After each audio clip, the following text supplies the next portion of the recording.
The steam from the shower still lingered in the air as I wrapped myself in a towel, my mind replaying the mundane events of the day. But as I stepped out into the hallway, the familiar creak of the front door shattered the silence of my solitude. My heart skipped a beat, expecting Richard's usual greeting, but instead, I found Jake, his expression unreadable, his presence filling the void that had grown in our home. His eyes met mine, and in that moment, I sensed the weight of something unspoken, something that would change everything.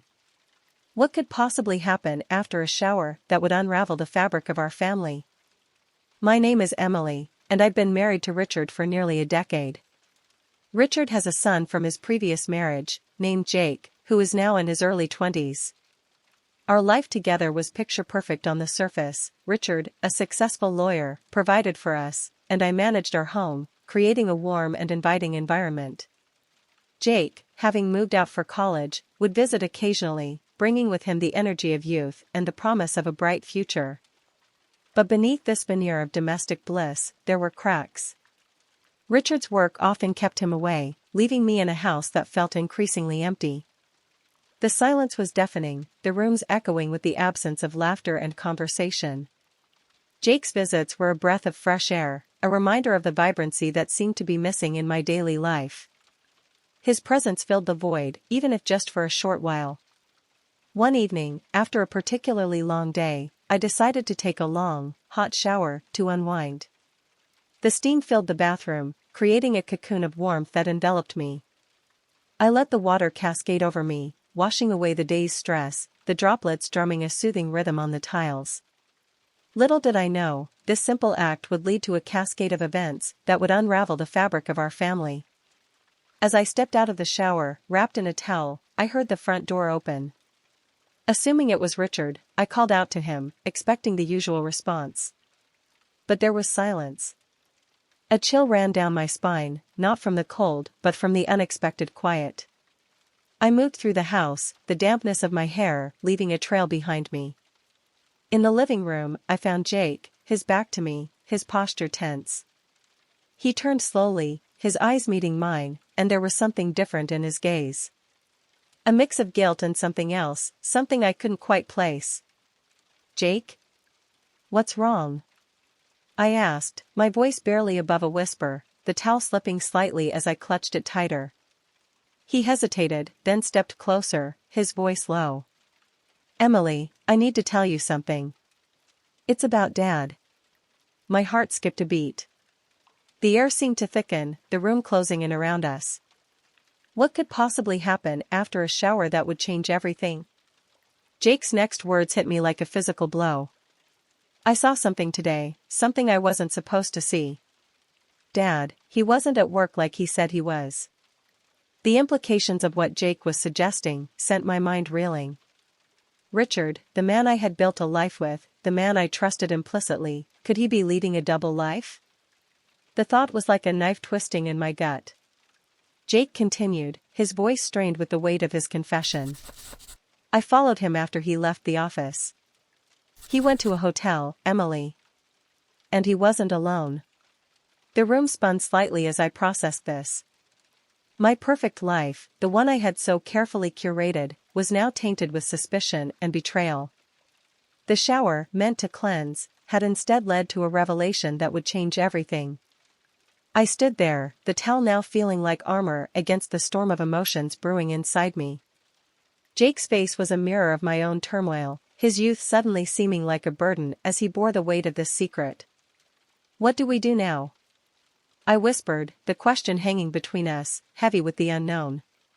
Jake took a step closer, his hand reaching out but stopping short of touching me. "I don't know, Emily. But we need to find out the truth." And so, in that moment, with the steam still lingering in the air, our family's foundation began to crumble. The shower, a simple act of relaxation, had instead become the catalyst for a journey into the depths of deception and discovery. The steam from the shower filled the bathroom, creating a cocoon of warmth and solitude. As I stepped out, wrapping myself in a towel, I heard the front door open. Jake had come home for the weekend, unannounced. His voice echoed through the house, calling out to see if anyone was home. I called back, telling him I'd be down in a minute. I dressed quickly, choosing comfort over style, and made my way downstairs. Jake was in the kitchen, rummaging through the fridge. He looked up, his smile broad and genuine. "Hey, Emily, didn't expect you to be home." We chatted casually, catching up on his life at college, his new friends, and his studies. There was an ease between us, a comfort that had developed over the years. But tonight, something felt different. Maybe it was the loneliness I'd been feeling, or perhaps it was the way Jake looked at me, not as a stepmother, but as something else. His eyes lingered a moment too long, a subtle shift in his gaze that made my heart flutter in a way it shouldn't.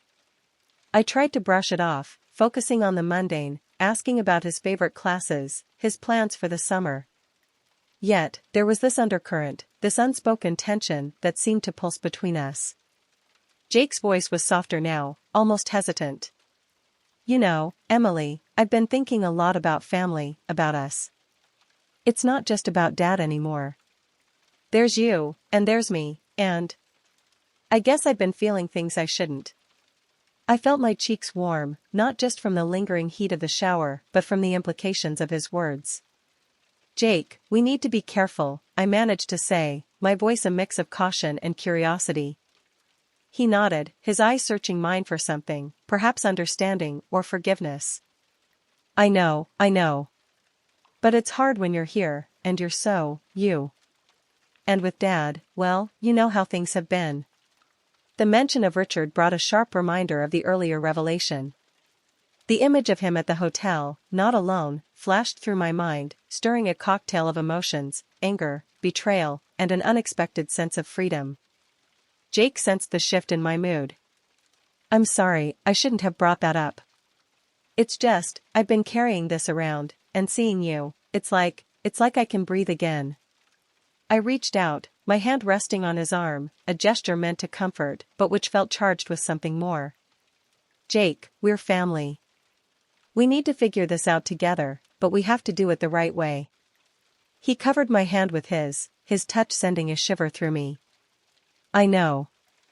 I needed to say it. To get it out there." The air was thick with unspoken words, with the weight of our shared secrets. I withdrew my hand, needing space to think, to process. "Let's focus on finding out the truth about your father first. That's what's important now."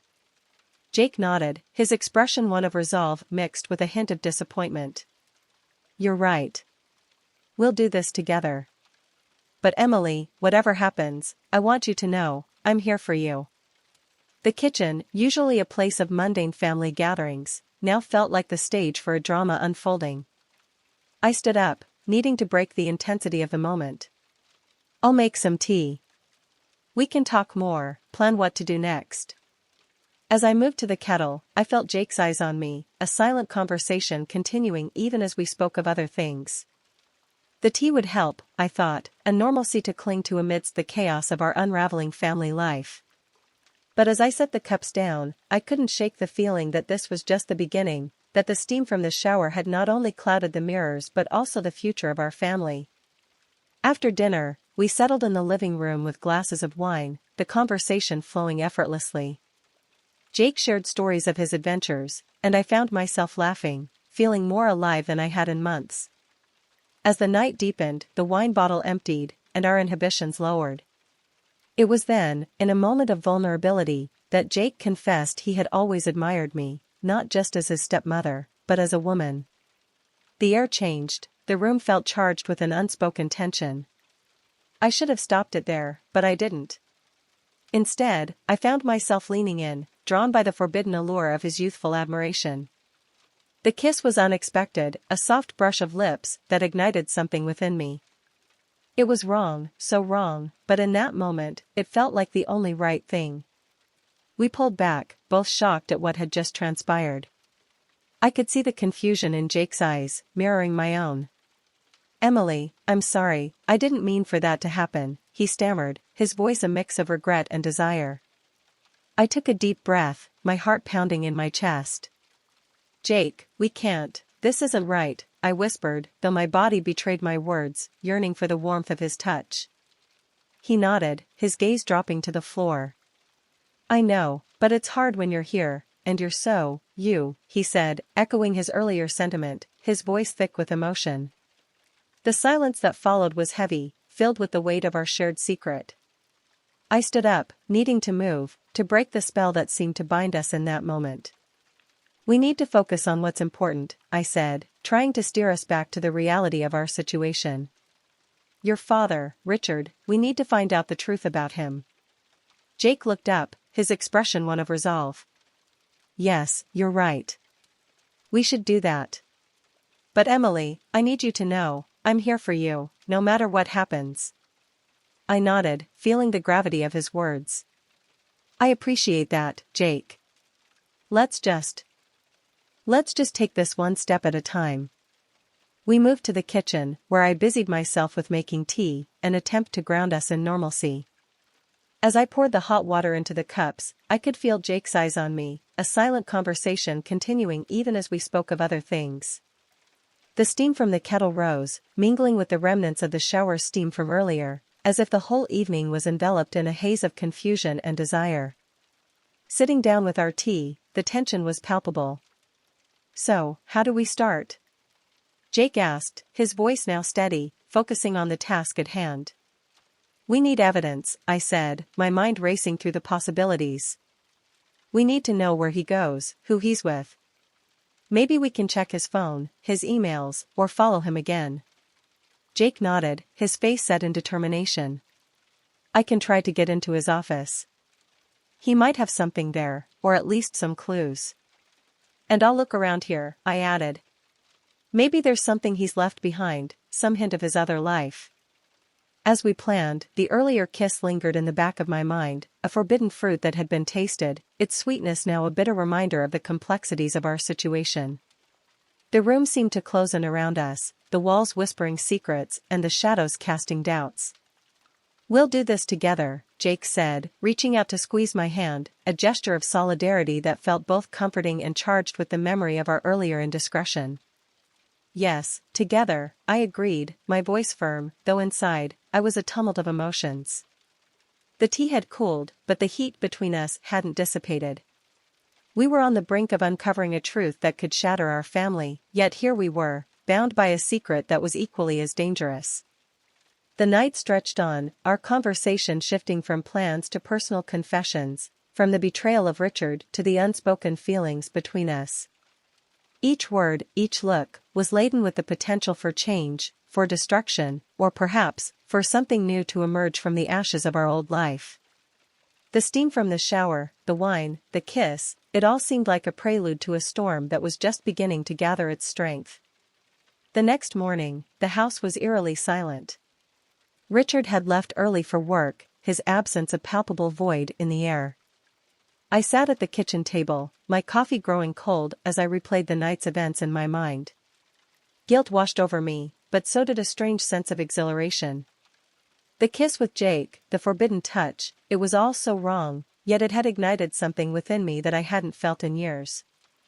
As I sipped my now lukewarm coffee, the door to Jake's room creaked open. He descended the stairs, his footsteps heavy, each one echoing the weight of our shared secret. The air between us was thick with what we had done, the usual morning banter replaced by a heavy silence.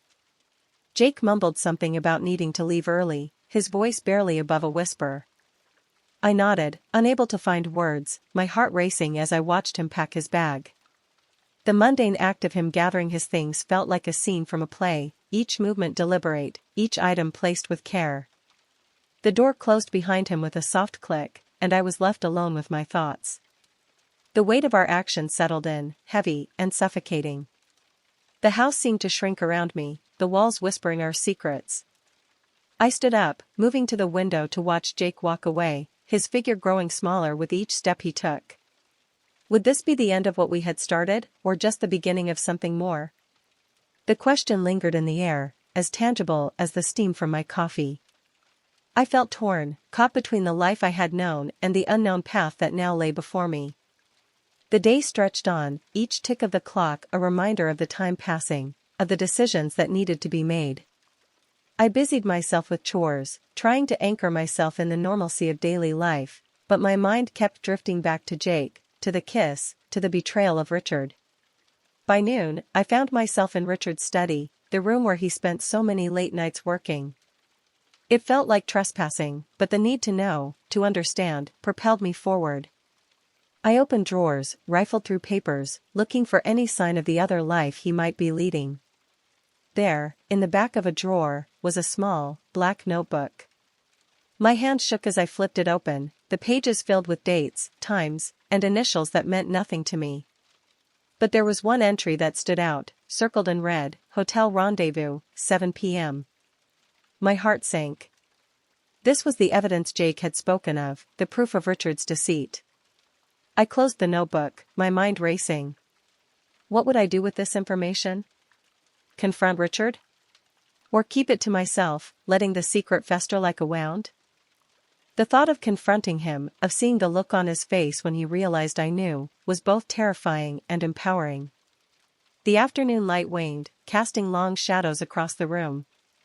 I sat back in Richard's chair, the leather cool against my skin, and stared at the notebook.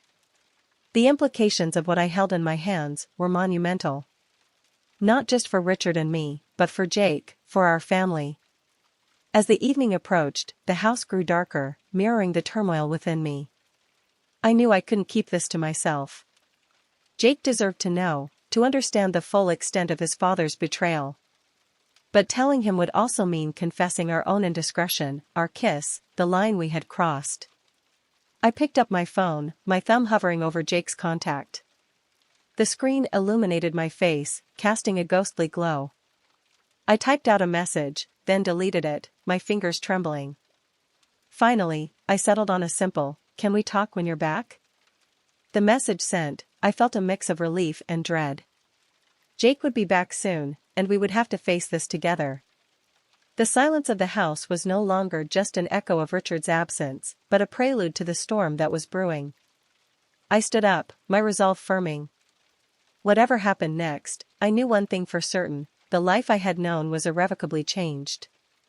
The steam from the shower, the wine, the kiss, they were not just moments, but markers of a new beginning, or perhaps, an end.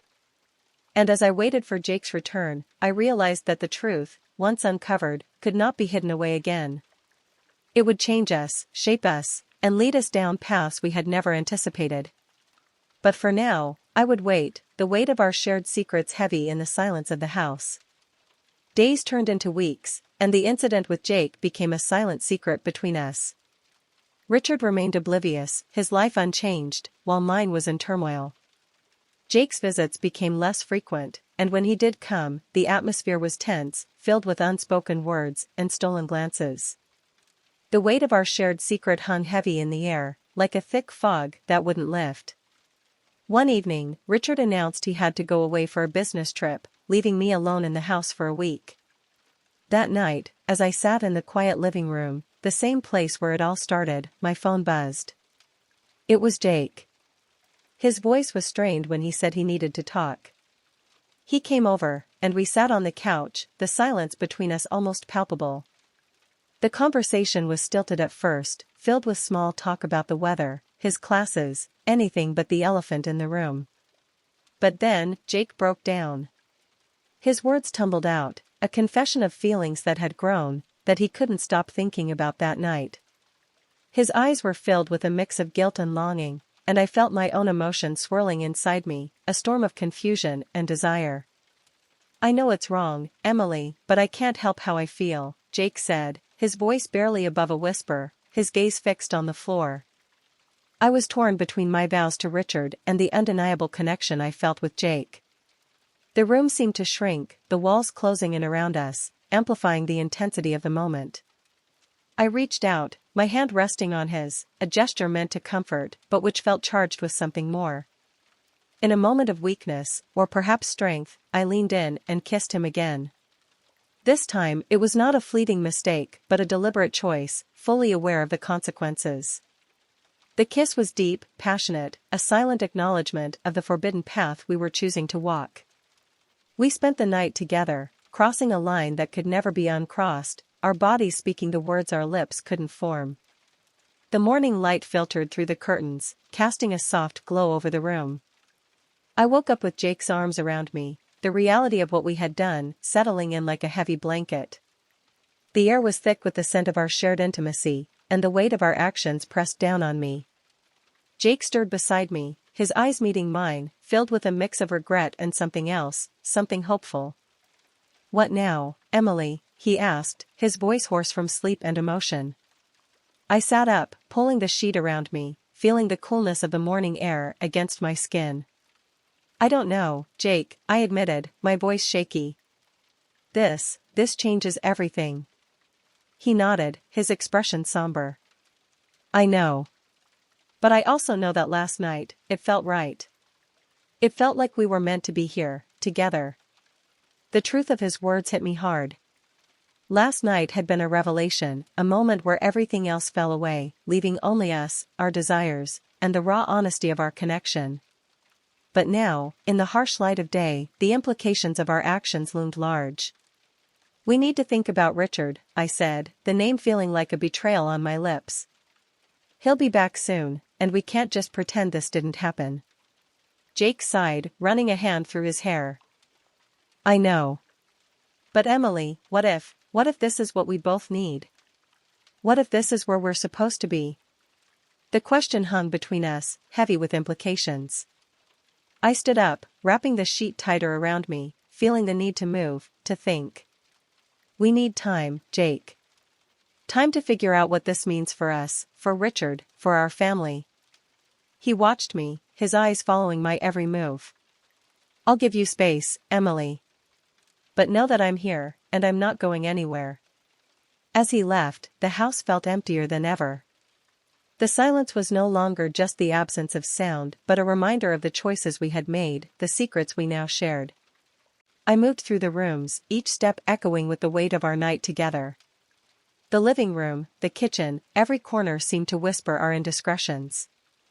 I knew Richard would return, and with him, the facade of our perfect life would resume. But beneath that veneer, something had shifted, something irreversible. The steam from the shower, the wine, the kiss, and now this night, they were not just moments, but markers of a new beginning, or perhaps, an end. As I waited for Jake's return, for Richard's return, I realized that the truth, once uncovered, could not be hidden away again. It would change us, shape us, and lead us down paths we had never anticipated. But for now, I would wait, the weight of our shared secrets heavy in the silence of the house, each tick of the clock a reminder of the time passing, of the decisions that needed to be made. The morning after, the reality of our actions hit like a cold wave. Jake left before Richard returned, and I was left to face my husband with a heart full of secrets. Life resumed its routine, but the undercurrent of guilt and desire remained. Months passed, and the affair continued in secret, each encounter adding layers to our complicated relationship. However, the strain of living a double life began to show. Richard noticed changes in me, though he couldn't pinpoint what was wrong. He'd ask if everything was okay, his voice laced with concern, and I'd brush it off with a forced smile, saying, "Just tired, Richard, work in the house, you know how it is." One day, Jake decided he couldn't continue this way.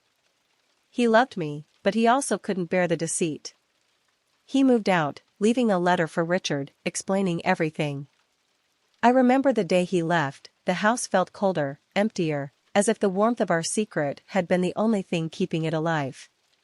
When Richard read the letter, our world shattered. The confrontation was painful, filled with tears and accusations. "How could you, Emily?" Richard's voice broke as he held the letter, his eyes searching mine for an explanation I couldn't give. "I'm sorry, Richard," was all I could muster, my voice a whisper, drowned by the storm of his emotions. He left, needing time to think, leaving me in the house, alone with my choices, wondering if the fleeting moments of passion were worth the destruction of a family. In the days that followed, I was a ghost in my own home, moving through the rooms, each one echoing with the memories of what had been. The silence was oppressive, filled with the weight of my guilt and the absence of both Jake and Richard. Jake called, his voice strained, "Emily, I'm sorry for how it ended. I couldn't keep living like that." "I know, Jake," I replied, my voice hollow. "I understand, but what now? What do we do?" "I don't know," he admitted, the line crackling with the distance between us. But I'm here if you need me. Richard, on the other hand, was a different story. He returned after a week, his face drawn, his eyes avoiding mine. We sat in the living room, the same place where our life together had begun to unravel. I need to know, Emily, he started, his voice low. Was it just physical, or was there more? I took a deep breath, the truth heavy on my tongue. It was more, Richard. It was something I didn't expect. He nodded, the pain evident in his eyes. I need space, Emily. I'm going to stay at a hotel for a while. We need to figure out what this means for us, for our future. I watched him pack, each item he took felt like another piece of our life together being torn away. The door closed behind him, and the house was silent once more, but this silence was different. It was the silence of endings, of decisions made, and paths chosen. Days turned into weeks, and the house remained a mausoleum of our past life. I started therapy, trying to understand my choices, to find some semblance of peace. The therapist, a kind woman with understanding eyes, listened as I poured out my heart, my confusion, my guilt. Meanwhile, Jake and I kept our distance, our conversations brief, filled with the awkwardness of what had been. He was trying to move on, to rebuild his life, and I was left to face the ruins of mine. One evening, as I sat alone in the living room, the phone rang. It was Richard. Emily, I've been thinking, he began, his voice cautious. I want to try counseling. For us. I'm not saying we can fix this, but I think we owe it to ourselves to try. The offer was unexpected, a glimmer of hope in the darkness. Yes, Richard, I agreed, my voice trembling with a mix of relief and fear. Let's try. The counseling sessions were grueling, filled with raw honesty and painful revelations. Richard learned about my loneliness, my need for connection, and I learned about his own struggles, his feelings of inadequacy, his own affair that had started as a response to our drifting apart. We both realized that our family, our life together, was worth fighting for, but the path to reconciliation was fraught with challenges. Jake, on his part, was trying to find his place in this new dynamic, his relationship with both of us strained but not severed. As time passed, we began to rebuild, not just our marriage, but our understanding of each other. The affair with Jake became a part of our history, a painful chapter, but one that taught us about the fragility of trust and the depth of forgiveness. Jake and I met for coffee, a neutral ground, to talk about moving forward. I'm sorry, Emily, for everything, he said, his eyes sincere. I hope we can find a way to be family again, in whatever form that takes. I hope so too, Jake, I replied, feeling the weight of our shared past, but also the possibility of a future where we could coexist, if not in the same way. The journey was long, filled with setbacks and small victories. Richard and I found a new rhythm, one where we communicated more, where we made time for each other, understanding that love isn't just about passion but about commitment, about choosing each other every day. Don't forget to subscribe, like, and comment if you enjoyed this story. This will help us create more engaging stories for you.